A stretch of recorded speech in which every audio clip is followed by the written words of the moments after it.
Hi everyone!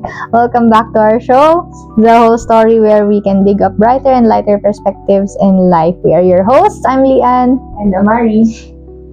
And before we start, don't forget to subscribe, click the like button, hit the notification bell.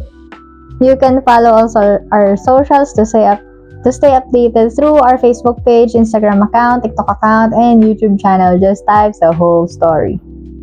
Okay guys, so now we're talking about flirts and romance. I know marami yung makaka-relate kasi marami kaming kakilala. May mga experience.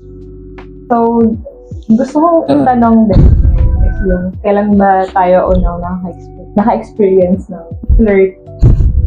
O meron ba tayong na-experience na nag-flirt back sa atin?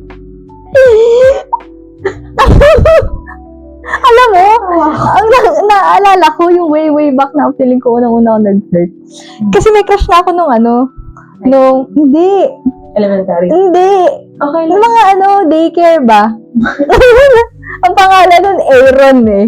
Daycare ako. O tapos, anong nangyari? Wala lang. Gusto ko lang laging napasok kasi nakikita ko siya. Tapos, tanda ko yun, pupunta ako sa slide kasi wala kasing ibang tao doon sa slide. Kasi ako lang. Tapos para pag pumunta siya, mag-solo lang kami dalawa. Wala lang. Tapos, yun, nag-continue ng Puppy love? Puppy love na ba yun? Oo, puppy love. Pero alam mo, kasi ngayon tayong adult na ba? Yung mga experience natin doon kahit no high school, genuine ba yun? Na parang pag yung mga letter na, uso kasi nun yung I love you, ganon. Genuine yun. Na parang, sabihin natin na, ano lang naman yan, parang hindi naman ganun kaseryoso. Pero nung college tayo, nung high school tayo, seryoso tayo din sa feeling na yun. Saka malaking bagay yun na nararanasan natin yung mga ganun. Kasi yun yung mag-build para makapag-flirt tayo or makapag-build ng romance in the future. Mahalagang skill yun. Kasi kung hindi tayo nagka-crush or hindi tayo nagkaroon ng boyfriend or parang mga puppy love something, parang hindi natin siya magagawa in the future kasi hindi natin na-experience nung bata pa tayo. Although laro siya or parang masaya lang kayo, mahalaga pa rin siya at part siya ng pagiging tao mo. Oo naman. Ano ba yung go-to na parang may attraction ka din sa tao? Tapos parang ano yung una mo bang ginagawa? Meron ka bang ganun? Specific? At parang go-to? Parang unang ginagawa mo or move, kung halimbawa man, or halimbawa glances, or stalk ba sa kanya, or chat. Dati kasi pagka may crush or parang meron akong tataypan, parang tinitingnan ko lang, hindi ko nag-first move. Meron ka ba sa isang gathering? Tapos biglang, may spot ka ba? Okay, nandun yung crush mo. Wala, nakatingin lang ako.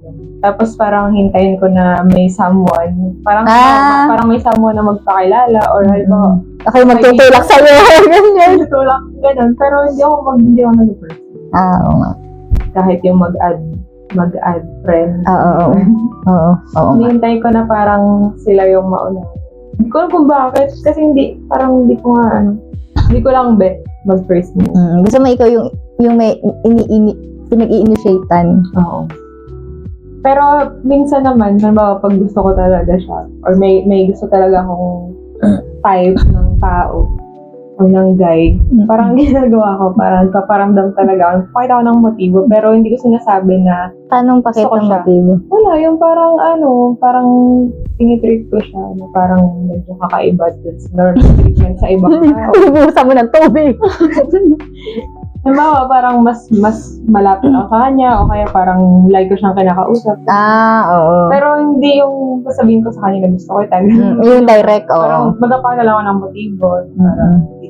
Parang ganun. Minsan may mga banat, mga pick-up lines, ganun. Pero sabihin directly na gusto ko siya. Alam mo, nakakamiss yan? Oo nga, nakakamiss na. Yung mga ganun, yung mga simple lang ba? Pero kasi pag tulad natin nasa long-term relationship na, considered na siguro yun 2 to 3 years na. long term na yun.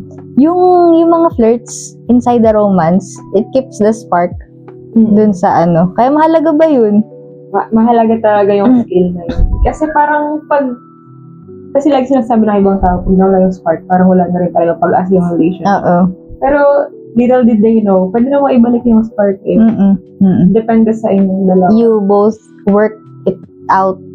Kaya hindi ako masyadong naniniwala sa spark. Parang gusto ko talaga, nare-renew yung pagiging romantic ng dalawa. Kaya pagkat nag-away kayo, tapos parang may time na parang ang hirap ibalik nung pakiramdam na kilig. Pero you need to work it out. Parehas kayo, communicate mo. Parang bumalik yung dating cute. Pero depende pala sa reason. Kasi baka mamaya, binabalik niyo yung spark. Pero sira na rin naman. May nagawa na pala yung isa na parang talagang kawala-wala no. As in, spark. Like, cheating. Ganun. Kaya may anak na pala sa iba. Mahirap na talaga ibalik yung spark. Si Emily. Emily yun parang. Naalala ko. Anyways.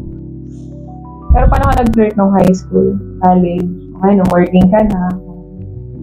Nung high school, ewan ko, nag-aantay lang din ako ng lalaki, ng guy na mag-ano sa akin. Chat, o kaya, sa plug ceremony ba? Agap ba ako? Kaya gusto ko lagi may plug ceremony. Kaya uwantang kantin. Ha? Oo, tas medyo OA ako nung high school eh. As in, magaslaw ako. Para lang mapansin ako. Tas malakas yung boses ko. Wala ka sa anong kantin.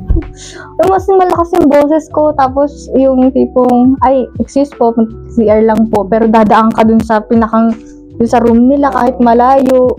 Saka yung pag maraming boys yung dadaan. Oo. Papapampam ka doon. Oo. Baling, ewan ko nga ba dati. Pero, meron kang nakuha from that. Meron kang anong tawag? Parang may pumansin ba sa'yo nung time mo yun? Hindi ko natanda eh. pero sure baka meron. Oo, na baka siguro naging kami din. Uso din dati yung mga salitang illegal eh. Yung illegal na dahil hindi alam ng parents na naging kayo. Nagtatago. Hanggang kanto lang yung yung... Hanggang school lang pati yung landian. Oo. Hindi pwede sa labas. Baka may makakita kakayaran ng magulang. Oo. Tsaka pati kuhaan ng first year high school, kuhaan ng card. Pupunta ang magulang sa school. Alam ng mga teachers na parang meron akong kasamting. Anong ginawa ko? Nakipag-break ako. Tapos, grabe ka. Oo, nakipag-break ako. Tapos, nung third year, naging kami ulit. Tapos hanggang naging kami ulit. Tapos parang nagkaroon ulit ng something nung gagraduate na ng college. Pero hindi rin nag-work. Kasi parang... Hindi talaga. Yung parang meron ka lang personality niya na gusto. Pero parang, di ba sabi nga pag kailangan mahal mo lahat. Oo. Kasi yun din yung personality. Kasama yun. Pero nung high school ako, wala akong study first ako. Bait mo, girl. Pero din sa study first mo na yan, may nakuha ka ba? Ibig ko sabihin, naging valedictorian ka ba? Parang meron pala ako naging nun, parang kasamting din. Naalala ko ngayon lang. Pero nung acquaintance yun, kasi... acquaintance din ka! Tapos parang parang inulak lang naman na, sige, magsaya yung dalawa. Yun na. Tapos, hindi na naman nagtagal yun eh. Pero parang naging crush ko nga rin yun. Nakasaya ako. Uy, naalala ko, nung acquaintance kasi, bago mag-acquaintance, ito yung dinray ko nung bago magkuha ng card. Ang ginawa niya, kasi may pagkamalandilin yung guy. Meron kasi salamin dun nung first year high school kami, salamin dun. Tapos nagganto lang siya ng kamay. 1, 4, 3. Tapos ako, tumango lang ako. Oo. Tapos sabi ko, hala, may boyfriend na ata ako. Tapos yun, simula naging kami na nun. Oo. Anyways, ganun nga nung high school tayo, parang walang confirmation kung kayo na. Oo. Bigla na lang nangyari. Parang, so yung mga weird little things na ganun, yun yung mga cute ba na pagbabalik mo, cute na flirt, pero weird. Pero nung time na yun, parang masaya na tayo, on cloud na. Oo! Parang, Yung butterflies in the stomach, sobrang kabog ng dibdib mo pag nakikita mo siya. simple naman talaga. Oo naman, Na magkaroon ng crush. totoo yun. Pag-third sa crush mo. Totoo. At magiging ano rin naman yun. Makakatulong din naman sa'yo yun in the future. Yes. O, diba? Pero Maroon. natawa ako ngayon ko lang naalala kasi kanina bago ako mag-shoot, inisip ko talaga parang study first ako talaga. At least Wala meron. akong ano. Tapos bigla ko naalala yung acquaintance party. Ano pangalan? Nakalimutan ko na yung guy, hindi ko na alam. Pero nakikita ko pa siya ngayon. Sa Facebook? Hindi, Sa town niyo? Makasalubong ko. Mm. Tapos hindi ko talaga matandaan anong name niya. Hindi ko matandaan. Pero naging kayo, o parang something lang, na-link lang kayo? Parang something. Mm. Hindi ko alam kung umabot ng buwan yun. pero alam mo, pag nung high school parang, or nung college, para bang nakaka-pressure dapat bago mag-Valentine's meron kang jowa para meron magbibigay sa'yo ng flowers. Yung pakiramdam ba na Kaya gano'n? nakaka-OP kasi pag lahat ng may mga klase ka na parang Oh, meron silang binibigyan mga ng flowers. or love letters. Tapos ikaw, ano lang doon sa tabi. Kasi may mga booth Naghihilang. kasi. Di ba nung sa SLSU may booth?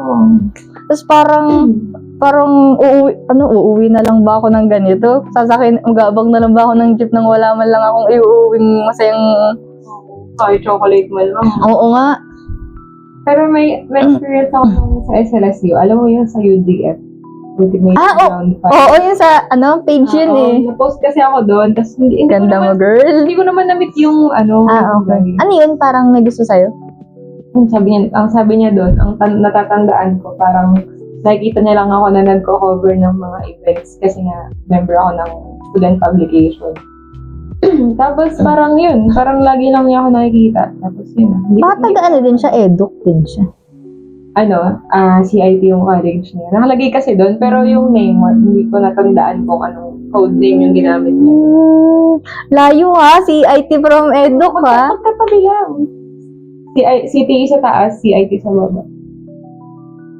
Yung building. Oo nga pala. Ang iniisip ko CIT yung dito sa katabi namin.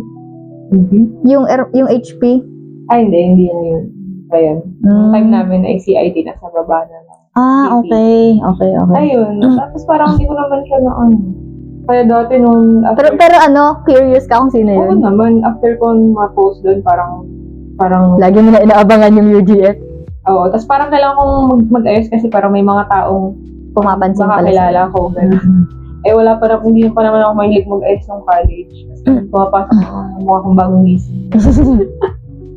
Walang kalating-dating. Wala pati kayong wala pati kayong wash day. Oo, wala kaming wash day nung time na yun, kaya hindi kami makakapag.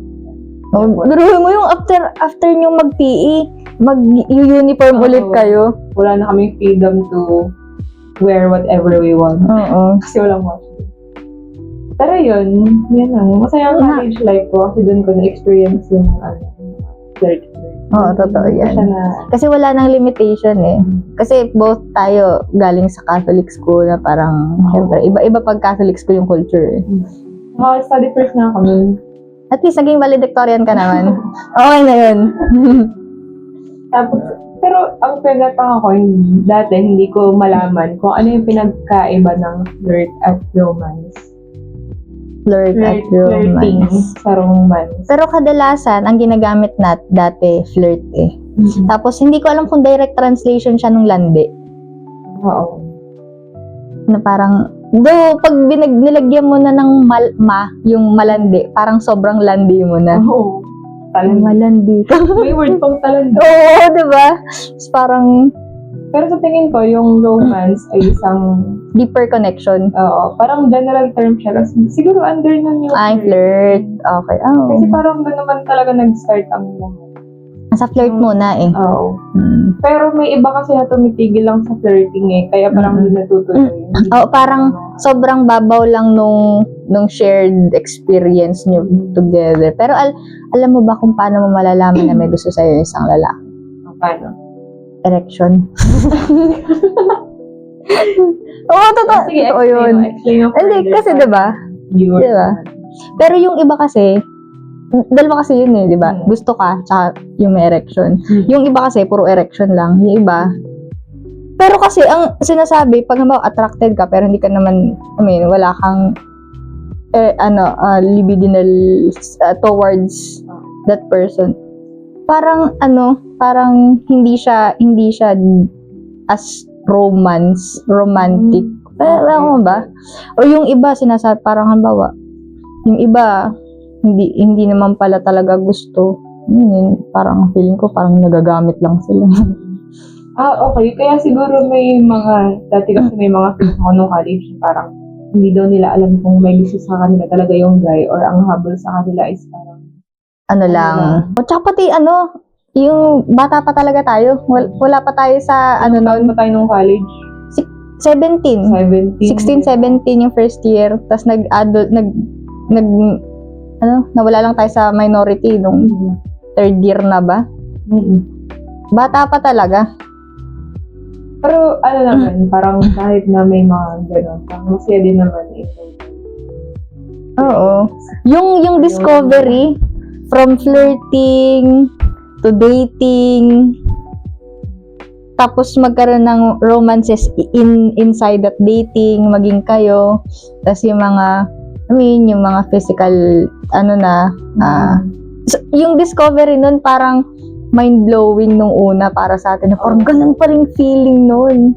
Tapos, Parang talagang parang ang sarap ng lahat ng nasa paligid. Parang yung lumulutang ka, lahat parang may butterflies at parang lahat ang kulay-kulay. Parang nagbo-bloom lahat ng excited akong pumasok pag meron akong natitipuhan. Tapos parang alam ko na aware siya sa existence. Masyado ka bang Oo, parang nag-e-effort talaga ako na sige, magla-library ako kahit ano ng library. Tapos parang tumatambay ako sa engineering? hindi. Saan ka doon? Tapos tumatambay ako sa gym kasi nga athlete yung una ko naging Name drop. athlete yung una ko naging crush. So parang parang tumatambay lang ako doon ako nagre-review. Kasi hindi ako mahilig mag-review sa library. Gusto ko sa Tulugan ko yung library eh. ako din. Kunyari magbubukas na ang libro tapos tulog na ako. Hindi mo sinasaway kasi. Tsaka pati maginawa sa library ng SLSC sa taas. Pero may mga tumatambay din doon. Smart looking. Oo. Kasi ganun nga yung tipo ko. Tsaka kadalasan magtitisis. Pero naman, pero ngayon naman, na working na tayo, yung flirting for me is sa isang tao na lang. And parang hindi ko na kayang magbigay ng energy to flirt sa ibang tao. Oo. Dami na natin ginagawa. Tapos parang, minsan nga, hindi na tayo makapag-chat dun din sa partner natin ng tuloy-tuloy. Parang may ibang tao pa ba? Hindi na natin kaya mag-add. Oo. Ibang responsibility. Oo. Pero yung kasi, yung flirt kasi na, yung nare-realize ko about flirting, yung tumatanda na ako at parang nagkajowa na nga. Mga bandang 45 ka na. Hindi. Yung parang ano ba tawag dun, yung parang natuto ka na magbalik lande dun sa isang tao. Nakalimutan ko yung term ng mga Gen Z yun. Meron silang term na parang sa isang tao ka na lang lumalande. Loyal? Hindi. Basta may term dun yung mga Gen Z. Sige. Mag-comment down below kung ano yun. Kung alam niyo yun. Nakalimutan ko yun. Basta may term na. Sige. Ano daw yun?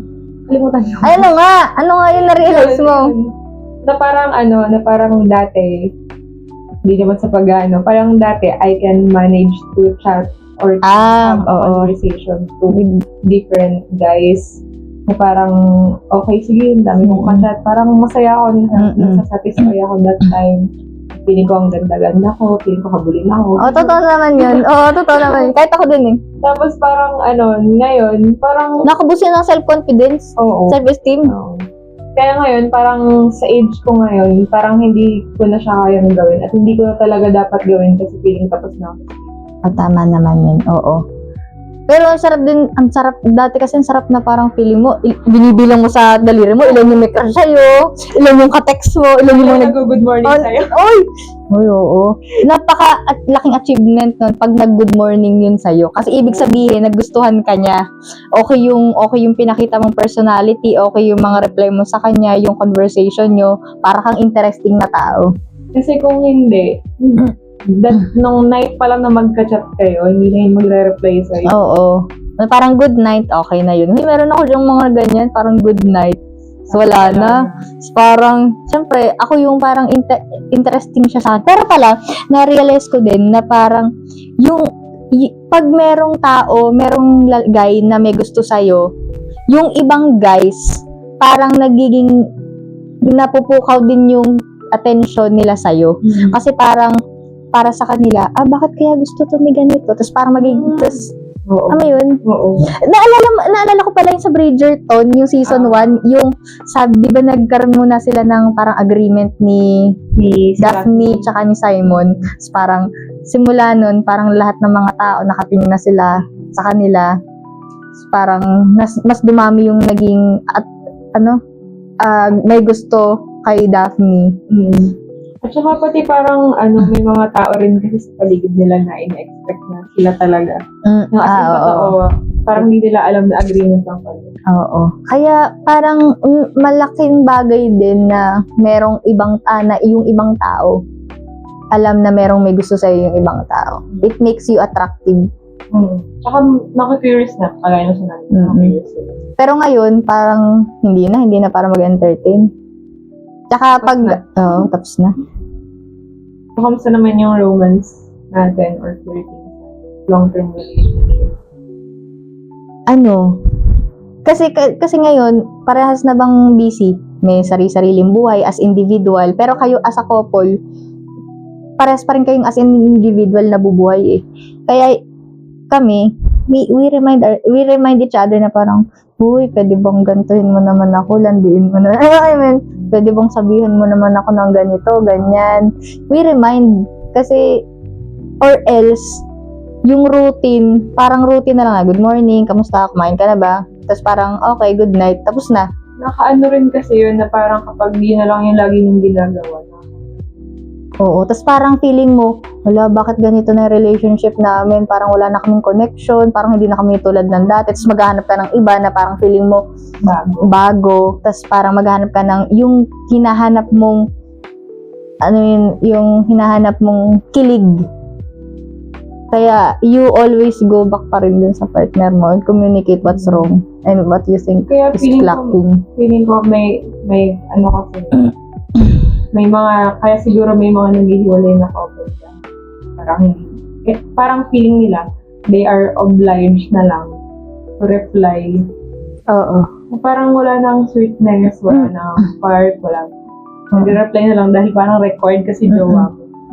Yun yung parang ayoko dumating sa may relationship man lang. Ayoko nang darating ako sa point na mag-feel ko na yung nangyayari sa amin ay requirement na lang. Oo.